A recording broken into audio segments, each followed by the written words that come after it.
અને હવે આગળ વાત કરીએ હર ઘર તિરંગા અભિયાન વિશે।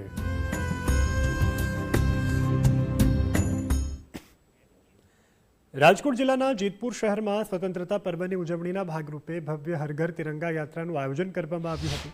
ધારાસભ્ય જયેશભાઈ રાદડિયાએ લીલી ઝંડી આપી આ યાત્રાને પ્રસ્થાન કરાવી હતી। પોલીસ પરેડ ગ્રાઉન્ડથી શરૂ થયેલી તિરંગા યાત્રા શહેરના મુખ્ય બજારો અને માર્ગો પરથી પસાર થઈ હતી। સ્વામિનારાયણ મંદિર સુધી આ યાત્રા પહોંચી હતી।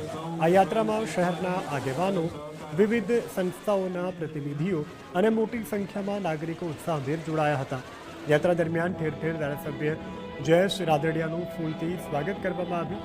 હાથમાં લહેરાવાતા તિરંગા અને ભારત માતા કી જયના ગુંજતા નારાઓથી સમગ્ર જેતપુર દેશભક્તિના રંગે રંગાયું। ધારાસભ્ય જયેશ રાદડિયાએ સ્વતંત્ર સેનાનીઓના બલિદાનને યાદ કરી આવનારી પેઢીમાં રાષ્ટ્રપ્રેમની ભાવના વધુ મજબૂત બને તે માટે સૌને સંકલ્પબદ્ધ થવા આહ્વાન કર્યું।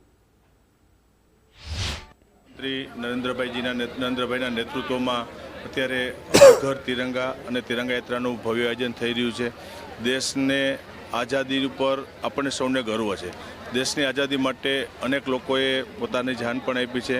એવા તમામ લોકોને પણ આજે યાદ કરીએ છીએ અને આપણું આન બાન શાન આ તિરંગો કાયમી માટે આપણું એની શાન જળવાઈ રહે માટે આપણે સૌ સાથે મળીને પ્રયાસો કરીએ છીએ। આજે એક જેતપુરની અંદર ભવ્ય તિરંગા યાત્રા દરેક જ્ઞાતિ, દરેક સમાજો, વિવિધ સંસ્થાઓ અને સ્કૂલના બાળકો આજે જોડાઈ અને જેતપુર શહેરની મુખ્ય બજારો ઉપર ફરી અને ઘર ઘર તિરંગા અભિયાનને આજે આગળ વધાર્યું છે અને ભવ્ય તિરંગા યાત્રાનું આયોજન થઈ છે। તમામનો હૃદયપૂર્વક આભાર।